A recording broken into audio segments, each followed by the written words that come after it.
What's up, guys? Hope you're doing well. Today I wanted to talk about if you're a friend or a loved one of someone who's passed from a mental health battle like suicide, how, thoughts on, not internalizing or feeling responsible that you didn't do more. So, first, let me say that it's very hard not, you know, to not um, feel responsible or blame yourself in some way. I think that that's very natural, right? As a best friend or as a friend or a loved one, we take up a certain amount of responsibility to monitor the well-being of our friends.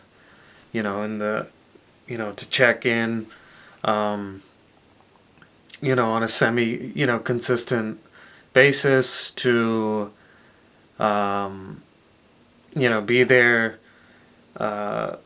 in, the tough times for them and, to give them a hug or to hear them vent. And then to also be there in the good times, to celebrate their success. Um,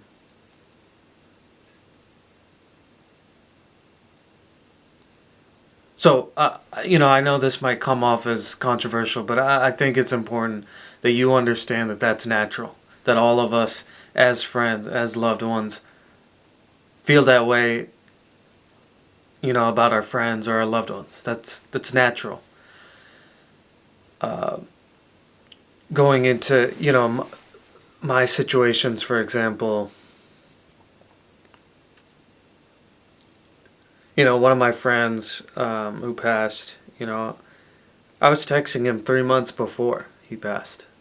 And then that weekend that he passed, I was in Boston. I was doing a reunion with my, college senior roommates, and we invited, I think 3 or 4 people who weren't, within our roommate circle, to come hang out with us for, a certain amount of time. People that were, juniors or sophomores or freshmen when we were seniors, who were still in the area.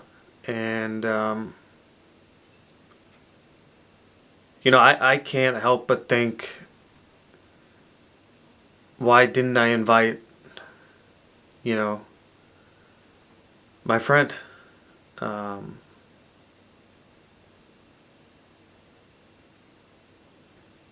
why didn't I think of that? He was, um, you know, an incredible influence on my life in college. And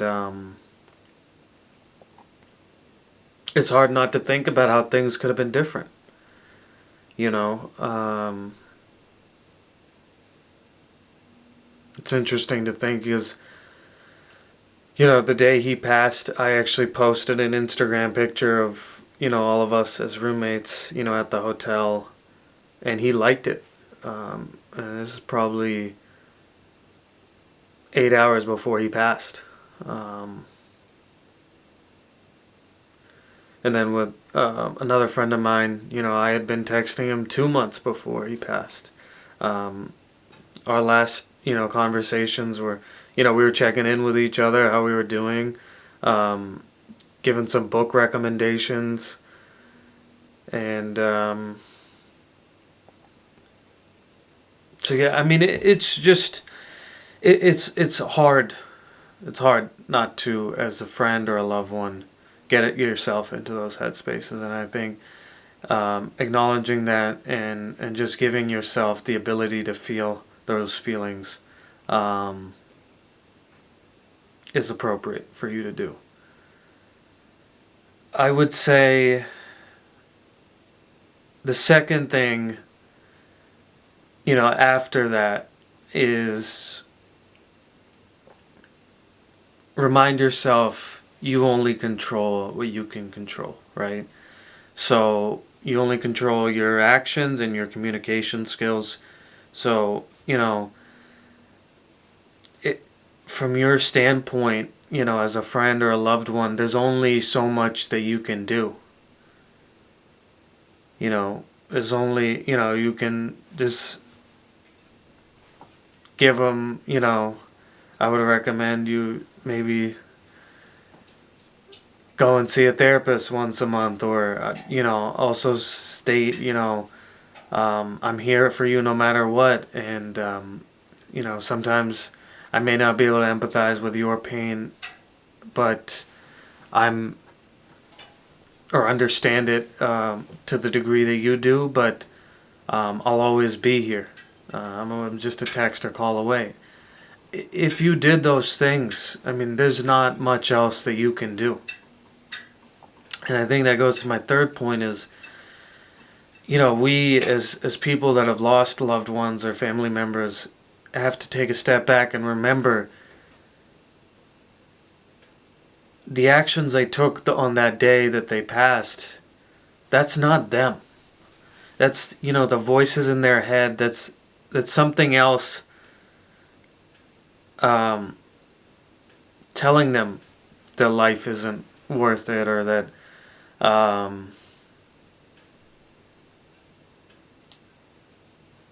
it's too painful to continue, or things of that nature.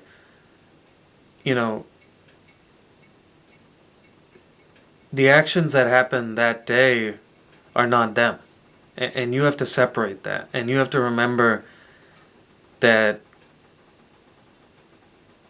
they don't want you to be suffering.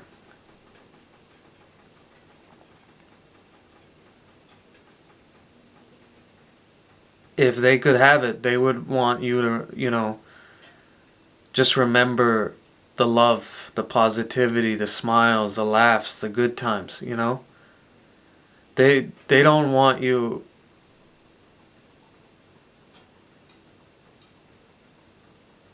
One of the things that I've realized in this journey is a lot of the people that end up taking their life are some of the most selfless people in the world.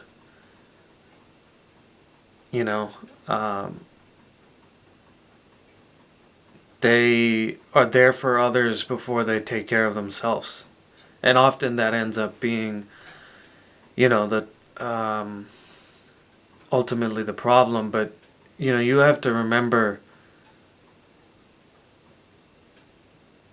the thoughts going on in their head at that time don't represent them. And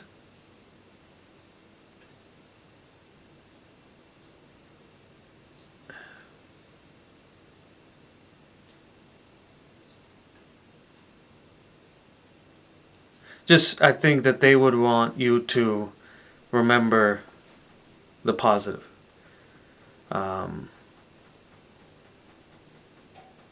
Yeah, so I wrote down some notes here because I knew I would maybe not stay on task. But as I said before, for family members and for loved ones, I think it's important to acknowledge your feelings. It's healthy as a friend or a loved one to feel some sense of responsibility. But after that point is over, there's a healthy amount that you can do of that. And after that point, you need to understand what you control, what you did in your power, and then also remember what they would want.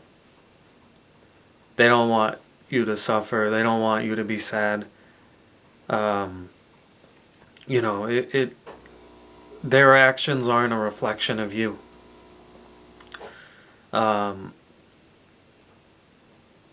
Their head thoughts or whatnot are just, something else.